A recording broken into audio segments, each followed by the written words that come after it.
Hey everybody, welcome to the Cliff Yates Show podcast, and we are live today, video live on a couple different platforms, and mostly the podcast is positivity, motivation, inspiration, personal growth, self-improvement kind of theme, but I sometimes talk about my law enforcement career, my stand-up comedy career, acting career. And last week I answered a bunch of questions, 20 questions on my cop career. And this week I'm answering questions again that you submitted. Thank you very much.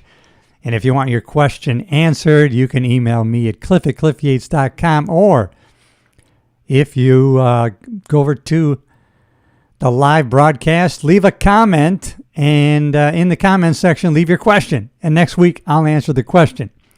Got some great questions this week when I talked about my stand-up career and my police career, where I was a cop by day and a comedian by night.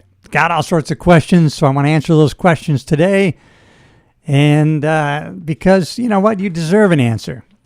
And we are live, so in the chat, I'm monitoring. So if you have a question, throw it in there. And unless it's really hateful, I'll answer the question live right now. Question number 1. What inspired you to pursue both law enforcement and comedy? Oh, Eastleigh, thanks for checking in again. You're back again. Thank you for all my questions last week. Thank you for leaving a comment and supporting the channel and subscribing. I do appreciate it. Question 1, what inspired you to pursue both law enforcement and a stand-up comedy career? And I talked about this a little bit last week. Growing up and doing stand-up comedy in my high school in front of my class, in the lunchroom, really didn't know how to pursue that as a career. And although at my graduation, high school graduation party, I did perform, and the band did hire me for several months to go around with them, and they paid me like $50 a week to do comedy during their break, their 15, 20-minute break of their set. I would go and do stand-up comedy. They gave me cash money, and I did that for 5 or 6 months till I think they realized I didn't have any more material than I was already using, or they were tired of paying me the $50 a week. But it was a good experience going around to different venues and performing stand-up comedy at 18, 19 years old. And at that time, I was going to Monroe Community College for criminal justice because the only career that I really knew about and how to pursue was my cop career, because my dad was a cop, my uncle was a cop, and so I knew that path to take. And I didn't really know how to pursue a comedy career full-time. I don't even know if we had any comedy clubs in Rochester, New York, which was the nearest city to me, about 20 minutes. So I went into police work full-time, although I did do some stand-up comedy at retirement parties and police functions in upstate New York. At my first law enforcement department, which was the Livingston County Sheriff's Department. So I had the desire to go to a large metropolitan agency, and I applied in New York City, Dallas, Houston, but I got hired in L.A. and joined the L.A. Sheriff's Department in 1983, graduated the academy in 84, and then while I was in the jails, I took some writing classes, learning how to write my own stand-up material. And then we had a show at the LA Cabaret in the Valley. And that turned out to be really great. I got great feedback, great response. And once you're on a big stage like the LA Cabaret was in LA, you get the bug, you catch it. And it's just an immense feeling when you have a great set and you feel good about it, and you come off that stage, you are high for 2 days. And so that bolstered me to continue writing comedy and performing. But shortly thereafter, I ended up going to patrol in South Central Los Angeles. So I had to step away from comedy for about 4 or 5 years. Was it that long? Yeah, it was that long, 4 or 5 years. First of all, going to patrol training is pretty intensive. And then I was working South Central, Compton area, Linwood Sheriff Station. So it was a hot station. During the cocaine wars, gang shootings, really busy. I had no time for comedy, and really, I didn't have it on my heart to pursue comedy at that time. But that's how I ended up doing, well, actually, that's how I got into the cop career. And then later on, now I had already taken my classes to write comedy, had a little touch of it in the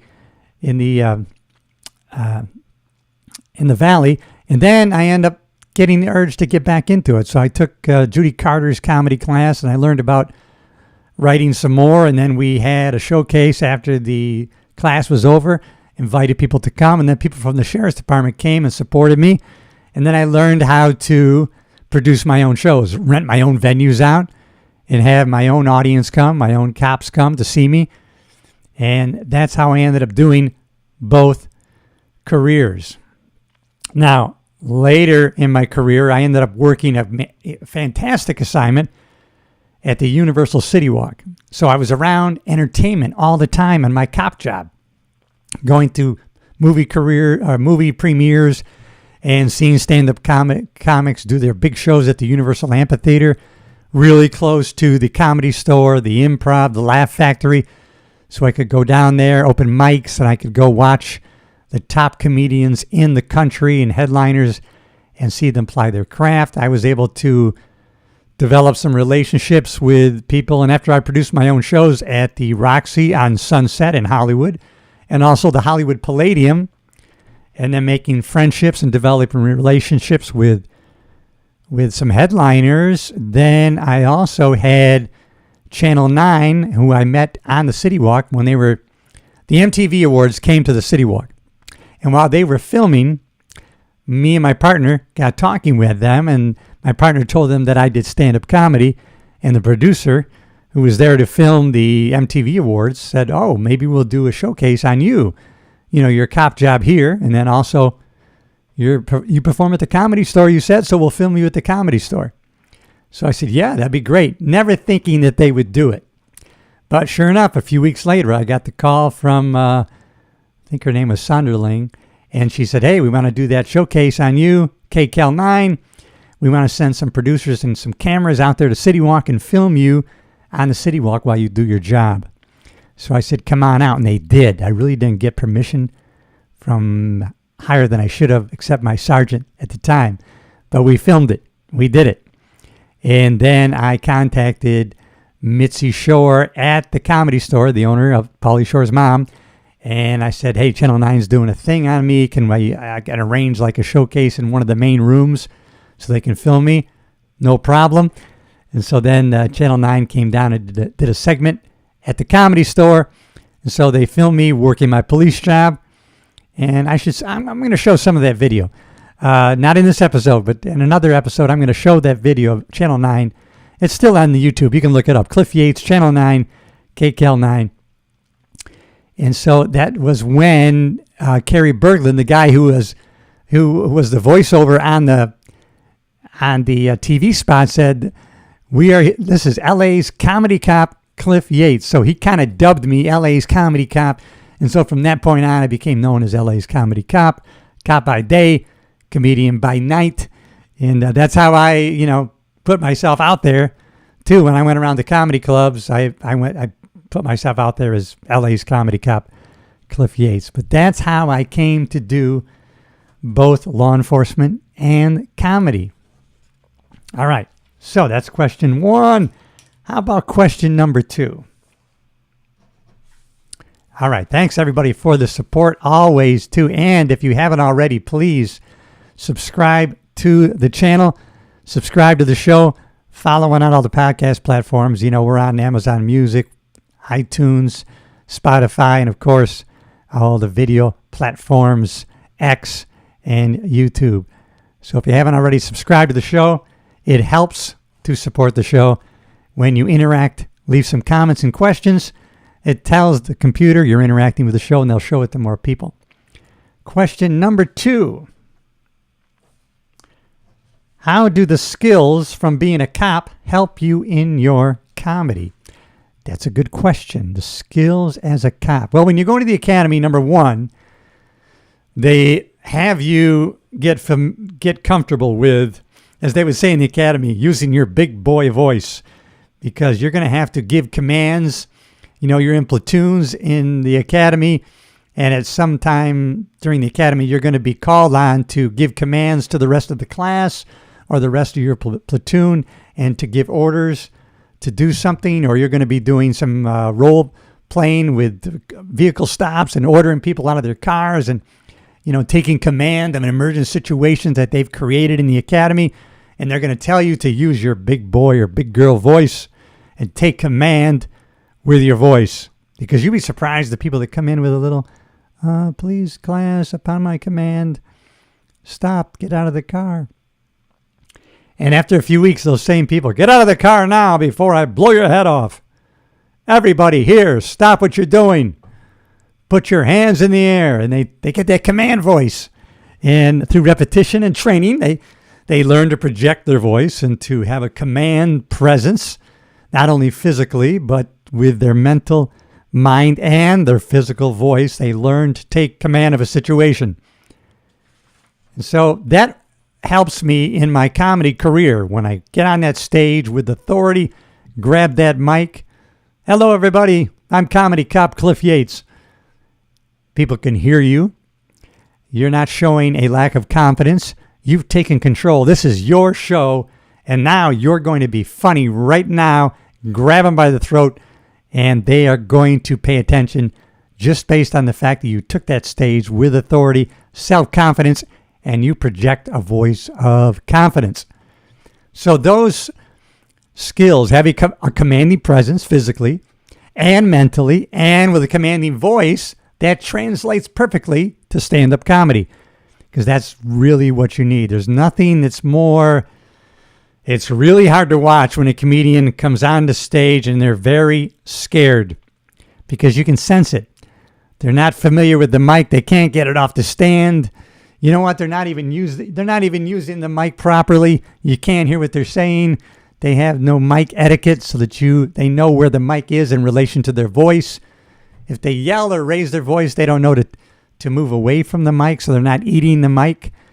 And then they're probably going to be timid, not only with their mental attitude, but you can tell they may not even know their material very well, and so they may stutter, stammer, and they're so uncomfortable, you feel uncomfortable. But if you come on that stage and take commanding voice, commanding presence, you know your material front and back.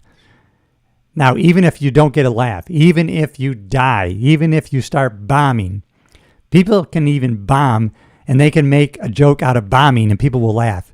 But even if you're bombing, people still will not feel uncomfortable because they know you don't give a shit. So you got to have that attitude, because the audience senses fear, and man, it's very uncomfortable, and they're going to react because of that. So man, the police training translates perfectly to stand-up comedy. All right, question 2. Question 3, have you ever used humor to diffuse a tense situation on the job? Absolutely. There's nothing better.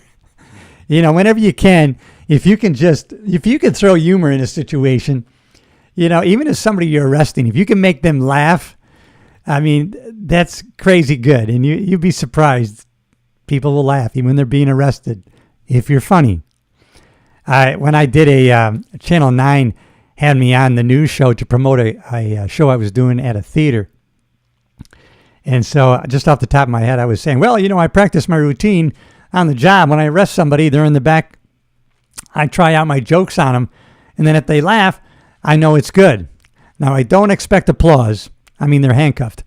So I made a joke off the cuff, no pun intended, about handcuffs on the news. And so I did it about my job. So when I was on the job, I all the time would, if I could, bring humor into the situation. You can still do your job. You can still be authoritative. You can still be in command of the situation, and you can still be serious, but bring humor to the situation. When people know, they put humor in at the right time, at the right moment, and it's just what people needed. And then somebody else, right? It's not the right time. it's not the right moment. This is not a time to try to be funny. It's not a time to even be funny. And so there is timing, even not just timing in your joke presentation, but the timing when you bring humor into a situation. But after a while, you become instinctive and you know when the right time is, and you know the timing of your setup, punch, and your delivery. And so you get to know when to use humor. But many times, I work South Central where a lot of our clients is my buddy John DeResta, who used to be a New York City transit cop, and he's a full-time stand-up even to this day, but he used to say when he was on the subway patrol that he would call them clients, so not the homeless, not criminals, they were clients. But a lot of our clients in South Central were just Spanish-speaking only. So sometimes I would talk to them, maybe we were in a situation, whatever, and I would say, "Donde escopeta?" And that means, "Where's the shotgun?" And usually it wasn't a place or time when you would ask, "Where's the shotgun?" and they would just laugh just because it sounded so ridiculous and I was saying it in Spanish. So definitely I brought humor whenever I could into the situation because there's enough tragedy, there's enough chaos, there's enough resistance, enough violence out there that if you can bring humor into the situation, you definitely should. And I always did with my partners. Some of my partners and I, we would get laughing. And because when you're out in patrol, you'd be surprised at some of the funny situations that you come up against. So definitely I brought humor wherever I could to the job, and it did help diffuse many tense situations. Good question. Number 3. Number 3, the third question is... we're on number 4. I'm sorry. What are the biggest challenges you face balancing these two roles? The biggest challenges were, and this is going to answer another question that's coming up because I can see it coming up. Some of the biggest challenges were when there was maybe, especially in LA, there was the Rodney King trials, there was the O.J. Simpson pursuit, or there was like big things happening in the Simi Valley, the trials, the cop trials for Rodney King, not just Rodney King, the riots, but these things were all going on. They were prominent in the news, and at the same time, I'm out there trying to do my comedy routine in and around LA, and my comedy teacher had taught me, Judy Carter, God bless you, Judy Carter. She told me, listen, you need to use your real life situation as comedy because it's unique to what other comics don't bring to the table. You have something that's different, and that's going to be refreshing to comedy audiences. So please use she didn't say please, she says, no, you have to use your cop job. So that was a challenge when I knew there was a lot of hostility going on in the news regarding the police. But never did I have any trouble. I mean, I can't even remember when I had any real bad heckling. Nothing that I would remember. And very rarely, even though stuff was going on in the news, but if I took that stage with authority, with command, and then I came out with humor right away, hit him with a joke now, first 10 seconds, wow, wait a minute, this guy's a cop, he's funny, I'm going to listen. And an audience will listen to you if you take command of the situation and you start making them laugh, because that's what they're there for. We're here to see comedy, make me laugh. And if you take control right away and you come out and you make them laugh right off the bat, they're going to pay attention and they're going to give a little leeway later on. Maybe if something doesn't hit, some jokes don't hit. That's okay because you've already demonstrated you're funny. They're paying attention. They respect you already, and they're not going to interfere with your routine. And it's amazing. Sometimes, it was kind of weird though. Sometimes people wouldn't even believe I was a cop. I really love that, but are you really a cop? Because I can't imagine a cop with a sense of humor. So maybe that's why sometimes I didn't get any pushback because they didn't believe me. No, you got a sense of humor. You cannot be a police officer. But that was a challenge. And other than that, just the logistics of the job because I really couldn't commit to being on the road full time. I would go around with headliners here and there when I could get time off. I might be able to open for a headliner 3-4 nights in a row. But otherwise, I'd have to do one-off nights that I could get my time off on, or they'd be on my days off. So I tried to get into jobs where I could have weekends off when all the comedy gigs would be going on. And then if I was off Friday and Saturday nights, then usually if I was doing a road gig with a headliner, then I would already be off Friday and Saturday. Then I would probably only have to get off maybe Thursday night and Sunday night, 2 nights off. I could either trade shifts or they would give me a holiday day off. I would trade my holidays and use them for that purpose. So those were some of the challenges of doing police work. Balancing the 2 jobs. Then, you know what? You get tired. It's already tiring and you get a little PTSD doing the cop job. So now you got to bring the laughter. You know, the people at the comedy club, they don't know you've been working your cop job all week and you had a couple tough situations. No, they're there. They paid for their ticket. They paid to be in a comedy club, 2 drink minimum. They're there to laugh. You better leave your troubles behind and bring it. And so you had a responsibility to the club, to the patrons, and to the headliner you're opening for. All right, so that's 4. 5. Do you ever share real-life stories from your police work in your comedy acts?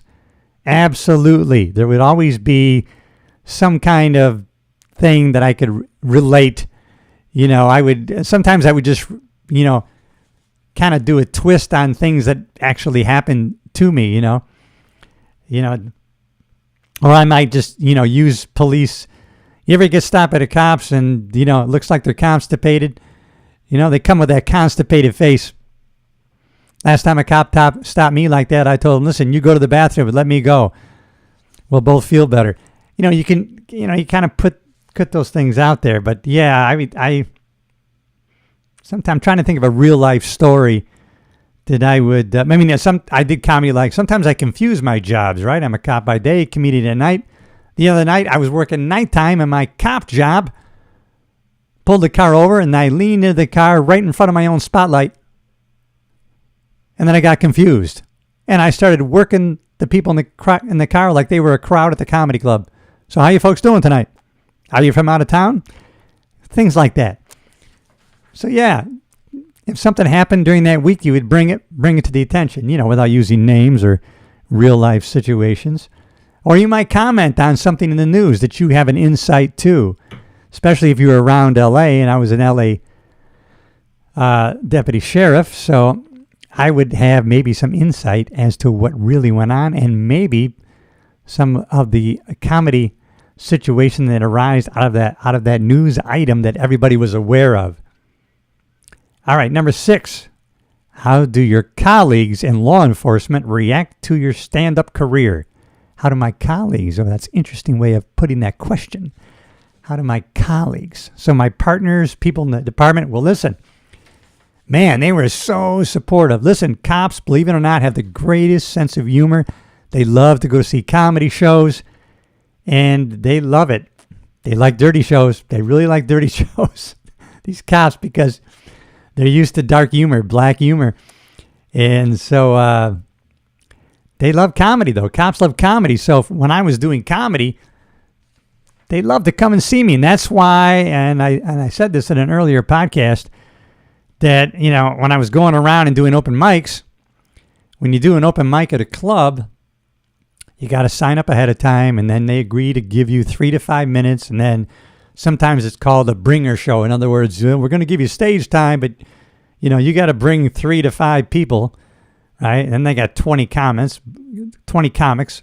all bringing 5 people. So, in their heads, they ain't going to have 100 people coming in, paying a 2-drink minimum, and they're going to see you perform for 3 minutes to 5 minutes. So they figure if you really suck, you're only going to be there for 3 to 5 minutes. But the problem with that is you don't know where you're going to be on the lineup always. And if you bring a big crowd and they know, hey, you really brought a lot of people, then they're really going to put you at the end of the line. You're going to be like the headliner. Why? Because they want your crowd to stay till the end, Because if you brought 20 people, and sometimes I'd have 20 people come from the sheriff's department to come see me at a comedy show or a bringer show or a open mic. And then, when I was done, they would all leave.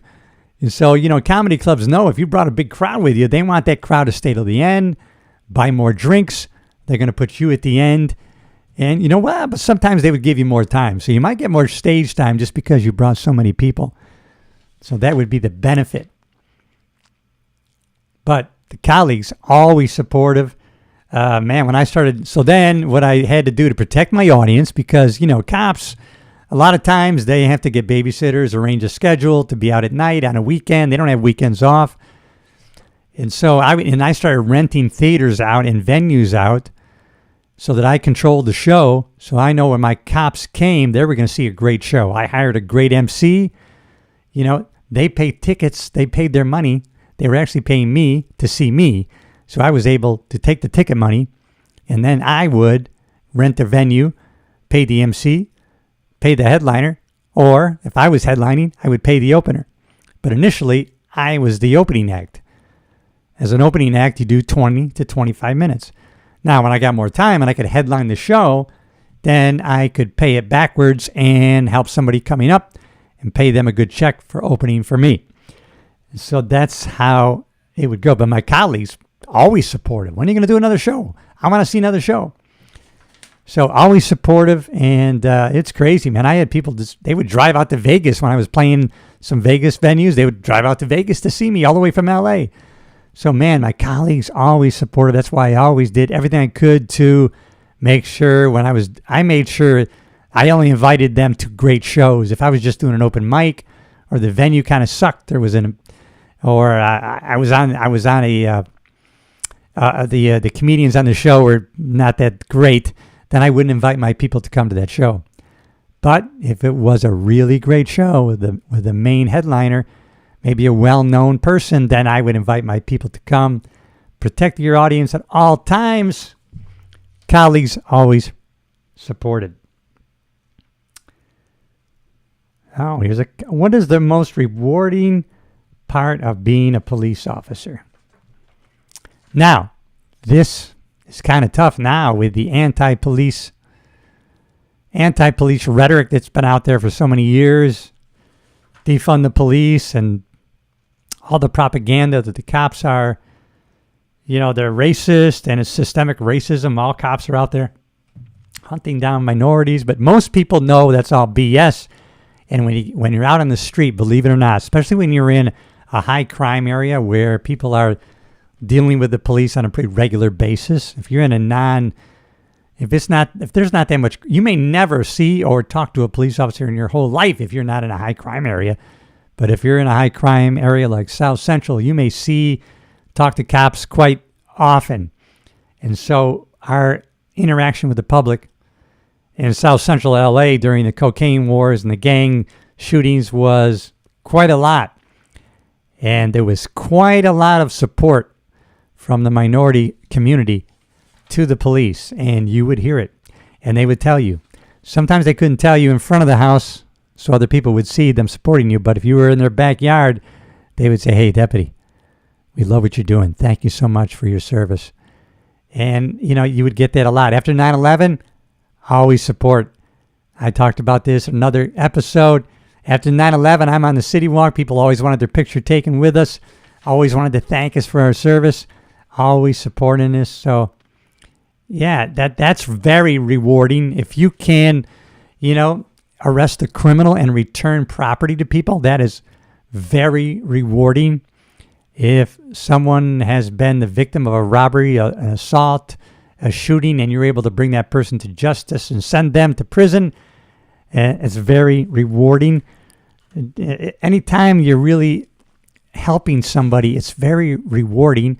As any of you know, if you're in a life of service, or maybe you volunteer, maybe you're retired like I am from police and comedy, maybe when you volunteer, like I volunteer at the church, I'm on the security detail, and it's just fun to be supporting the church, and it's fun. It's more rewarding for me to give up my time in doing that. We do some training, and we get together as a group, and it's very rewarding. And police work can be very rewarding. The things you get to do on the police force is unbelievably rewarding. You never know what it's going to be. It could be a million different things that give you a sense of pride and accomplishment and service, whether it's doing a, what do they would call it, like a blood run, just like a blood. When I was in rural upstate New York, they'd have what they call like a blood run. You'd go to the county line, and they would rush and hand you like a little igloo cooler, and they would give it to you, and then you would grab it and race lights and siren to the other end of your county, and then somebody else would pick it up, and they would grab it, and they'd be taking it to a hospital. Now, it might be blood, it might be a set of eyes, it might be a heart, it might be something, some organ. And so, those things are very fulfilling, that you get to help people and be of service to them, whether it's in a car accident, somebody's hurt, you can comfort them, whether they're shot, just injured, and whether someone's passed on in the family, and you can give them assistance, and you can give them some comfort and support, and provide all the resources that they need. You can be someone at their beck and call during a time of crisis. That is very rewarding. There's so many parts of police work that they are rewarding. Oh, and a question right after that is comedy. So what is rewarding about being a police officer? What is the most rewarding part of being a stand-up comedian? That's a great question, because it is very rewarding when you get off that stage. I mean, first of all, when that audience is applauding you, I mean, it's like a drug. It really is. My buddy who I opened for, a headlining comedian, to this day, he says, "Wow, man, that hour, I mean, the other 23 hours are going to be a letdown, because that hour on stage, you just relish it." And now I'm usually the opener, so I'm only on stage for 20, 25 minutes, but even that is a rewarding time. And at the end of the show, when people come after the show, if you're standing up front and you're shaking people's hands and they just tell you, "This is the best night I've had in a long time. I haven't laughed this hard in 10 years. When you get those kind of responses, "You are so funny. My side hurts." I love, when they give us both compliments, the headliner, my good buddy Mike Marino, when they would come out and just say, you guys work so well together. I paid triple money before to Las Vegas acts, and you guys put on a better show. I mean, that is so rewarding when you give people a great time out and you have fun with them. That is so rewarding as a stand-up. And people, maybe I'm going to have to go back doing stand-up just because it is so rewarding. Now, there are a lot of negative, bombing, I don't like. I bomb. Even if I don't bomb, just one person, for some reason, even though I know not to focus on the one person, pay attention to the 99 who are laughing and having a great time. But that one person who refuses to laugh, so for some reason, so it's like in that movie with Billy Crystal, Mr. Saturday Night, you focus in on that one person, and then you might find out later they're deaf, or there's some reason why they weren't laughing, or that's just how they are, and it's nothing to do with your routine. But at the time when you're on stage, because when you're on stage, you can see, depending on the lighting, you can either see everybody, or most of the time, if there's bright stage lights, you can see the first 2 rows, maybe 3 rows. And after that, it's darkness. Depends on the club and the venue. But, yeah, so, rewarding being a police officer. It's very rewarding being a stand-up comic, stand-up comedian. Yeah, it's all right. Let's see. All right, how do we got that? How do you handle the stress of police work? Well, I think, how do I handle the stress of police work? I got to say, there's no doubt that my comedy career helped that. First of all, I get to laugh. And now I'm in a different culture. So now I'm leaving the police culture, high stress, chaotic, there's negative situations. You try to bring humor best you can. And now I'm doing a comedy show. People are there to laugh. They paid money to laugh. They are on a night out on the town. and they're having a few cocktails. They want to see you. They want you to make them laugh. They are looking forward to seeing you. And when you're done with the show, you get to greet and meet, and they tell you what a great time you gave them. You're getting such positive feedback. It's something that counterbalances the negativeness of just by the inherent situations you're put in as a police officer. It's really a great counterbalance. And I've talked about this before. You don't have to do stand-up comedy, but if you have some social connection outside of police work, that is the best for your police work. It's the best for your mental health. It's best for your physical health if you're involved in some kind of activity, like a bowling league, a golf league, tennis, some kind of group or club function with people who aren't cops, a different culture that you're interacting with, that you're now part of that group. And it is actually a counterbalance that you need. And now, because of the lack of police that we have, because it's hard to recruit with all the negative propaganda and attacks on police, defund the police, a lot of people, rightfully so, don't want to be police officers. So recruitment is a big problem nowadays. And so what I was getting at is they have to hire overtime or force people to work overtime. I know in the LA Sheriff's Department, they have to force people to work overtime. You will work this many spots of overtime. So for you to have time for any outside activities is probably not going to happen. What's going to happen then? Too much overload of the police, stress, cortisol, negative hormones, and lack of sleep, tiredness, not eating properly. Mental health, not going to be the best. Physical, no. That's why rise in suicides can happen. So definitely that helps the stress of police work. Outside interest, outside connections. And stand-up comedy did that for me when I was in a bowling league. When I had my Professional Bowlers Association PBA card, and I bowled some pro tournaments. And so having another focus, practicing, learning new skills, signing up for tournaments, going to these tournaments as a pro bowler, no one knows you're actually a cop full time. And so leading that double, triple life turns out to really be a good thing for your mental health, physical health, and counteracting the stress of police work. So that's how. All right. What do you find to be the funniest part of your job as a cop? The funniest part? Well, in most situations, it's not funny. So the funniest part is when you just come across situations that you can't make it up, and you laugh because you've never seen this before. And that happens all the time. Just when you think you've seen everything, you've been a cop for 20 years, something will happen and you'll say, I've never seen this before. It might be something crazy. It might be a dead body. It might be a naked dead body of a guy. He's dead, and yet he has an erection. And the detectives come in and they hang their hat on it. Now that's funny.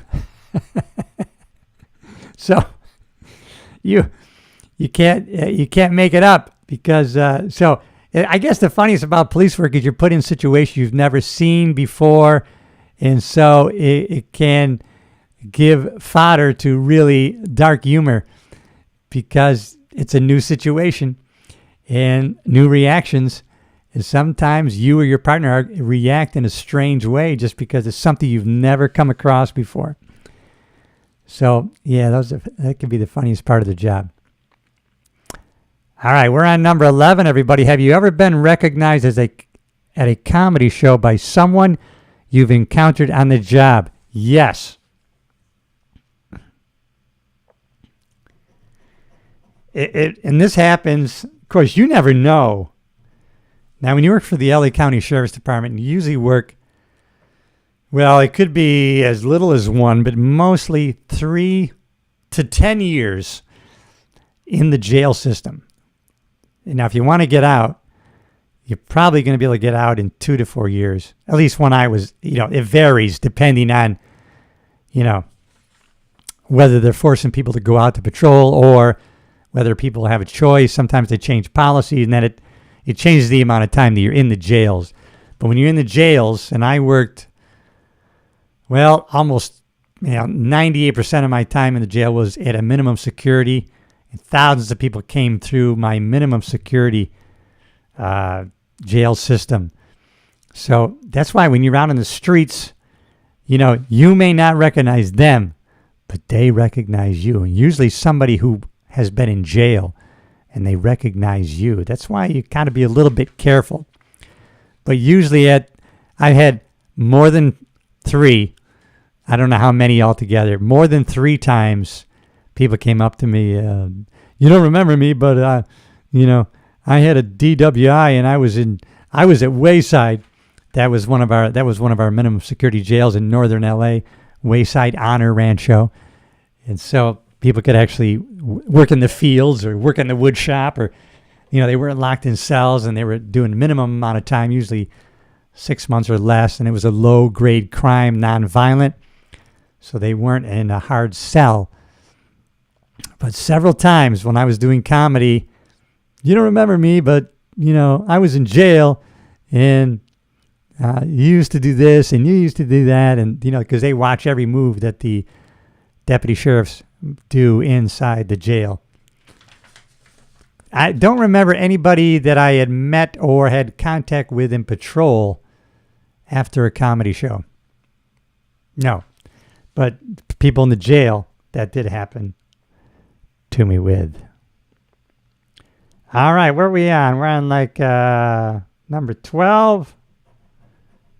I think that's where I'm at. How do you come up with new material for your comedy routines? People come up with, a lot of different comics will come up with the same premise.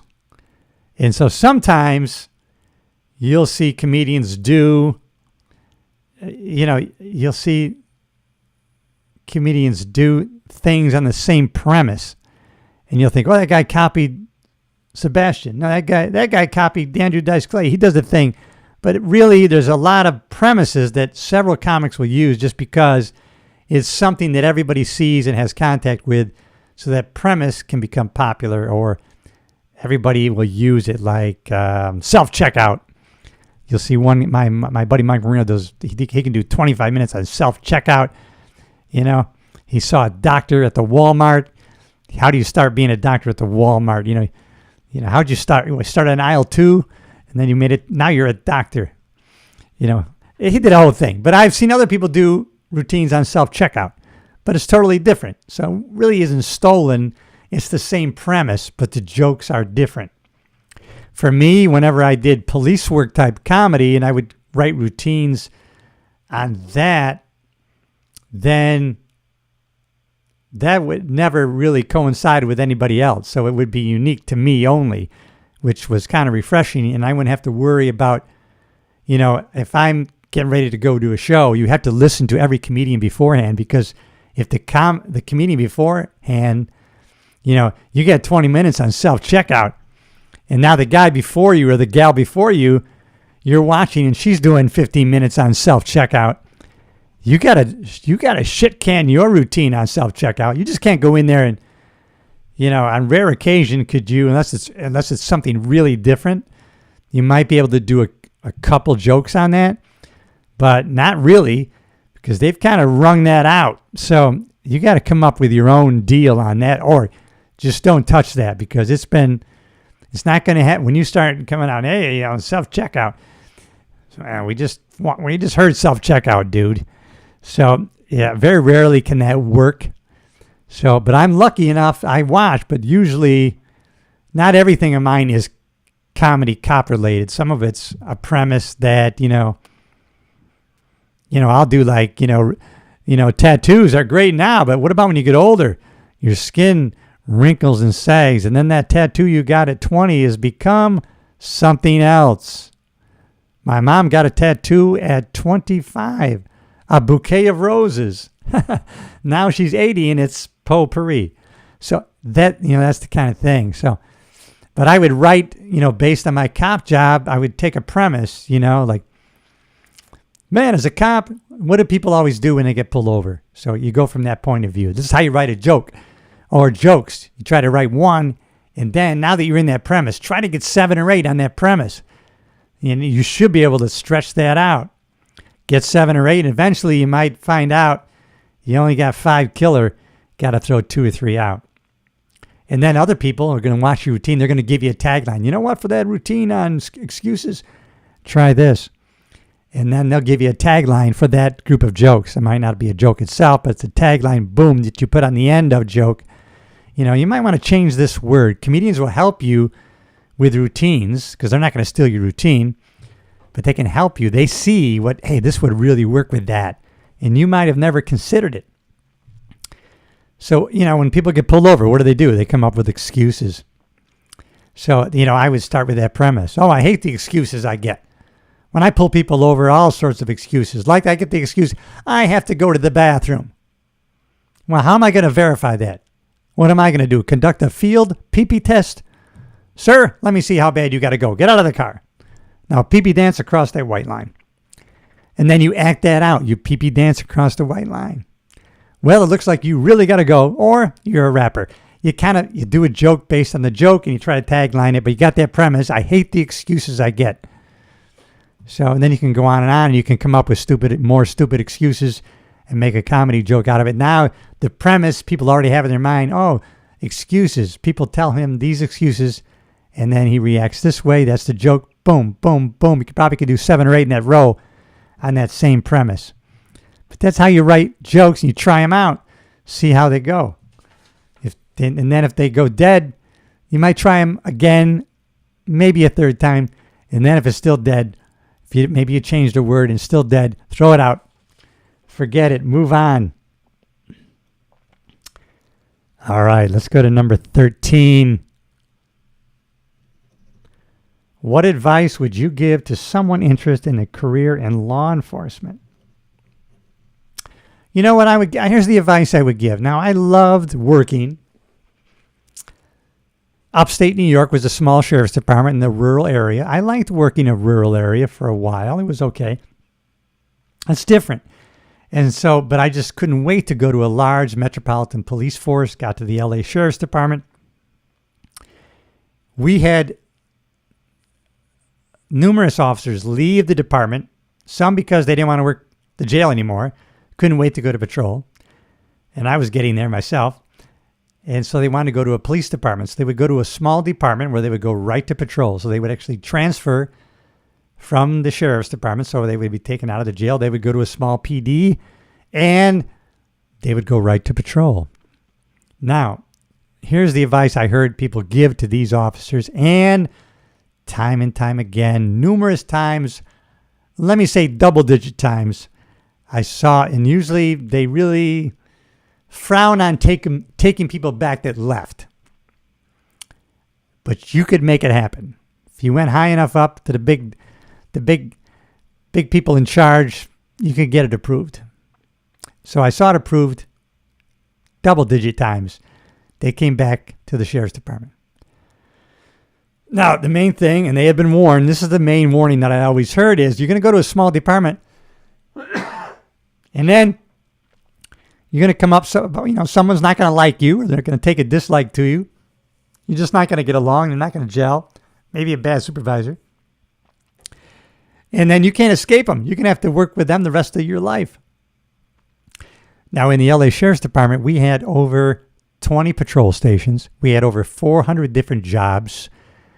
And so, when my class graduated, there were probably 40 people in my class. I never saw them again in my career. Never saw them again. So if you were you're at a station and you had a riff with somebody and maybe just a personality conflict and it was uncomfortable to be working with them, you could transfer to another station, or eventually they would transfer out or get promoted, or you would get promoted to the next rank and have to move somewhere else. You would never see them again. You would never have to deal with them. So you had that, that was really a benefit, that you could move around within the department. You could actually move around and start new. It's like starting a new career. Even if someone took a disliking to you and then you went to another station, they could make the call, try to get, friends to rally against you. But most of the time when you went to a new place, you started as a clean slate and you could develop a reputation all over again. So you could renew your reputation. So the advantages, and that's the advice I would give someone, I would say go to a large department. Usually it's more pay, more opportunities for advancement, more jobs. Some of these departments are so small, they don't have their own homicide. They don't have very many detectives. They don't have forgery, fraud, narcotics, vice, and a million other jobs that, like the LA Sheriff, like I said, has 400 different job classifications to it. Commercial enforcement, you name it. Child trafficking unit, the K-9 unit, the anti-terrorism unit, these big departments, they have all these crazy specialized units you can go to. My advice getting into law enforcement, go to a large agency. More, bigger pay. There's more people being hired.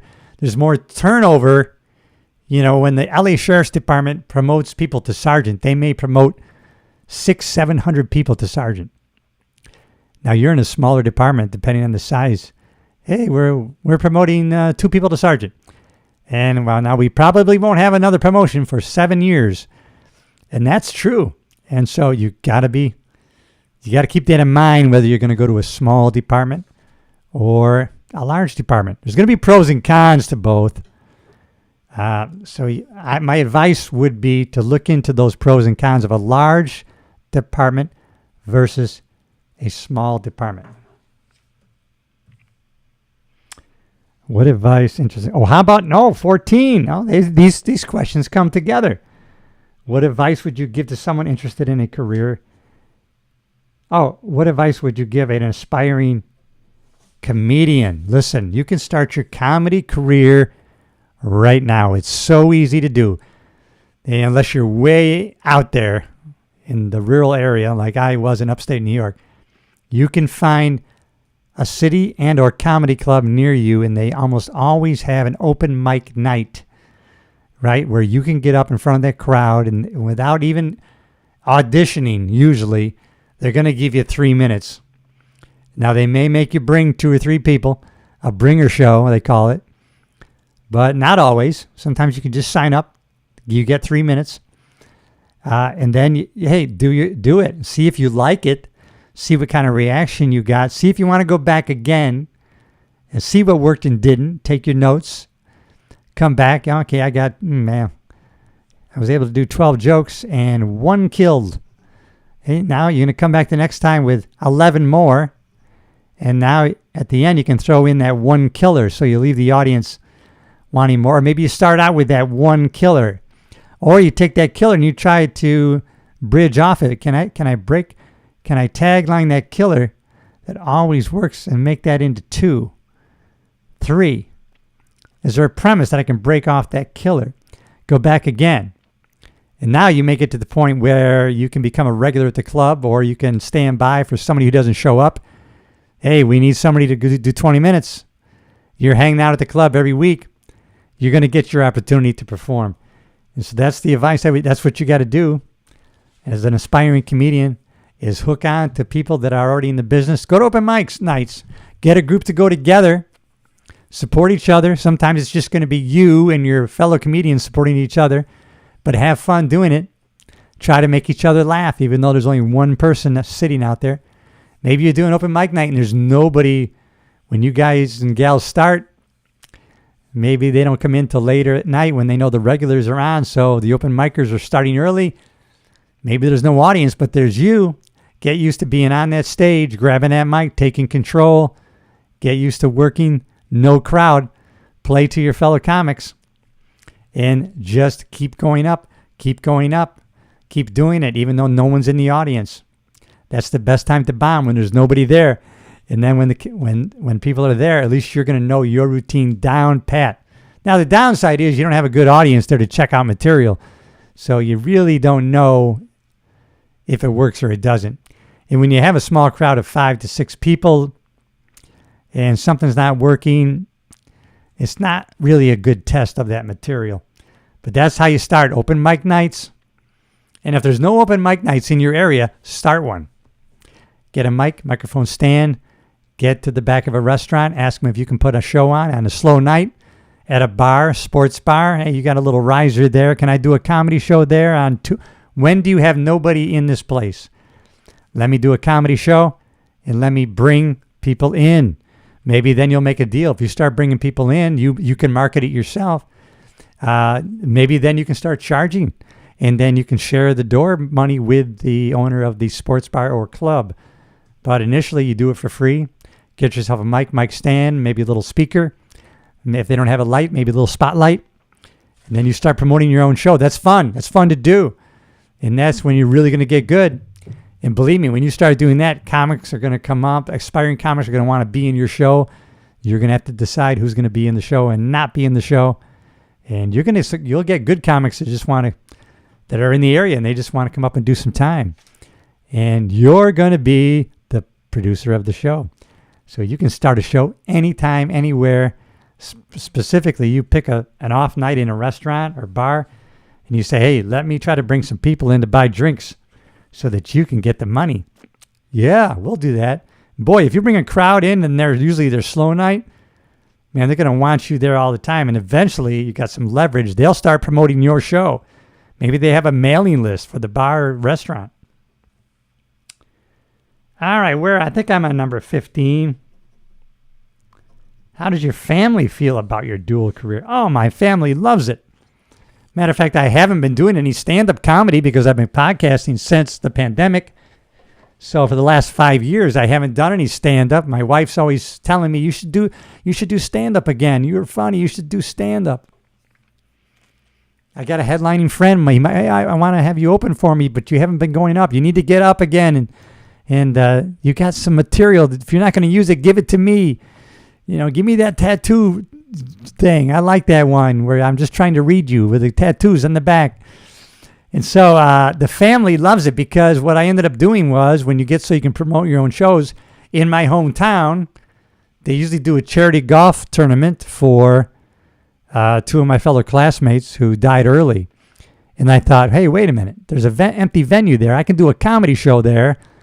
And so I paid my comedian headliner, Mike Marino. I opened for him. Then eventually I hired an MC. And we did a charity comedy show, and then my whole family was able to come to the show. And so I bought them tickets. My mom and dad every year would come to that show. My cousins would come to that show. And they would always ask me, are you going to do the show again this year? Because then I would, Mike Marino was a national headlining comedian. They couldn't really go see him anywhere. But in my hometown, they could because I brought him. So I had to pay his plane ticket. I had to pay his hotel. And I had to make sure that we had enough people coming. And so I would try to get him to do his fee as small as possible because I was paying for his transportation because I wanted to make the most for the charity and I would do it for nothing. And then my pay was that the family get to come and see me and a headliner. And then sometimes I would bring a new person, a new guy or gal. I would bring them as a headliner or a feature, and because sometimes I'd find people in the area who would learn of my show and they'd say, hey, can I be in your show? And then I had to check them out. And then if they were good, I'd put them in the show. And then my audience would see somebody new, some new material. But the family, they just always loved it. So when I did a big show in Hollywood, I had a couple of cousins flew out to L.A. just to see my big Hollywood Palladium show in the late 90s. Oh, my goodness. I'm getting older. Not old. All right, family, they love it. What is the most memorable moment you've had on stage? I'd say probably when I did the Hollywood Palladium, rented out the Hollywood Palladium, and then Paramount Pictures wanted the Palladium, paid big bucks to rent out that, and we were trying to sell tickets so we could make that money back. And then Paramount Pictures wanted that night for the re-release of Grease, and they end up paying me $9,000 to give up my night and change it. This was like 3 months before my show. There was no trouble. and I hadn't even sold hardly any tickets yet. So now I have 9,000 in the bank. So it cost me 5,000 to rent. So now I have my 5,000 back. Now I'm 4,000 to the plus, and I haven't sold any tickets. So then I wanted a good tape from that, so I ended up what they call papering the show. So we were able to just give tickets away to the industry, entertainment field, Tonight shows and TV show people. And that was a crowd of over 1,000 that I put together. And that was my most rewarding. And my mom and dad were there. My cousins that flew out, friends on the department, family. And I was able to hire some people to be in the show. And so that was probably one of the most rewarding times on stage. But there's been a lot of, I can't think of any right now. All right, what's the most memorable moment you've had on stage? What's the most memorable moment you've had on the job as a cop? Oh, man, there's so many. Maybe working the after party at Patch Adams, meeting Robin Williams. That was really memorable. I had probably 5,000 memorable moments as a cop, specifically working Universal City Walk, just being around the entertainment industry as a cop, and just the connections that I would make doing comedy and my cop job at Universal. Very rewarding. Most memorable moment, probably meeting Robin Williams, working up there at City Walk. All right, let's get there. Let's go to 18. Has your perspective on life changed through your experiences in law enforcement? Oh, absolutely. Your perspective on life changes. Now, you can't anticipate how people will react to situations on the job. Now, I've discussed this with other retirees, psychologists, people involved in law enforcement, specifically dealing with the rise, a couple years ago, it was dramatic rise in suicides. It's almost a given that most cops, probably myself included, at one time we suffer from PTSD, and you carry that with you just because of what you've seen and dealt with. And it could be just seen and on a repetitive basis. But what was my question? 18. Oh, my perspective changed.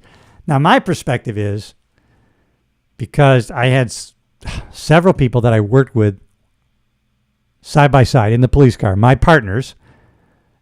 I have 2 that I work side by side that were killed in the line of duty later, not with me.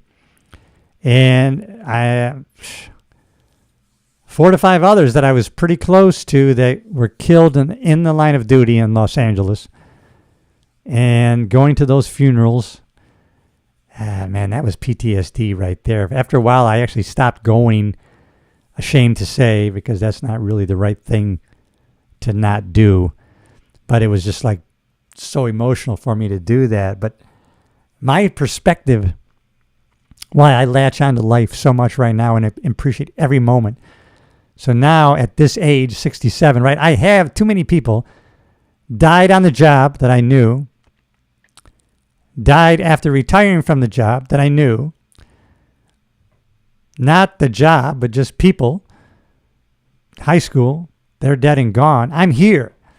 And so I feel I need to live life to its fullest.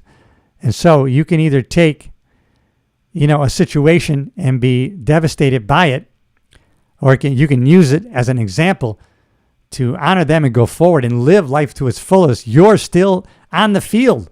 And that's the way I look at it. I'm still in the field. And so I actually, maybe because of that, I have a sense of urgency. And so I have this unrelenting drive and energy. And all you have to do with that, it's like anger. Anger has a lot of energy to it. You could actually take anger and transmute it, transform it, and channel it to something positive. And so you do that with, if you have drive and ambition and energy, you want to channel that power. And that is personal power that you can claim. So that's how my perspective has changed, because I count it as a blessing that I am still alive, healthy.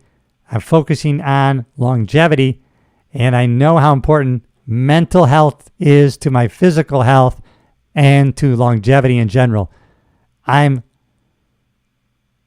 focusing on those things intentionally.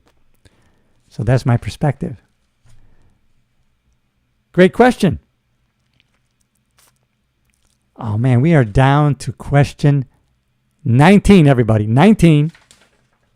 Thanks for your questions. And once again, if you have a question, you can ask me live. And if you want to ask me a question that I'll answer later, make a comment.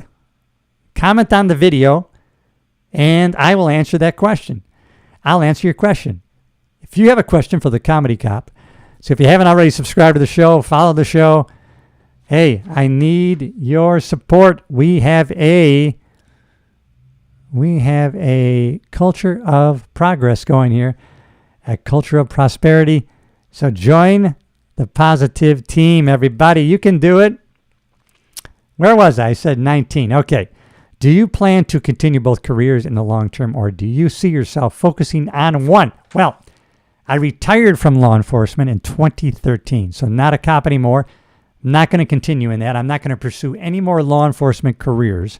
So I know that that is a done deal. It's sealed, signed, delivered. Stand-up comedy. What I love about stand-up comedy is you could do it at any time, at any age. You can start at any age, any time. And so it may be in my future. It may be in my future. I'm very entrepreneur at this point. Entrepreneurial. I think that's the challenge when you're live. You may say a word the wrong way, and there's no cutting or editing, so it'll save you time, but it could be embarrassing. I'm very entrepreneurial. So not that it's not money that's evil. It's the love of money. And but you bring value to the marketplace, you'll get paid for it. And the same, that's true of stand-up comedy too. And there are a lot of venues now where you can make money as a comedian. I have double-digit friends who are making triple digits, six figures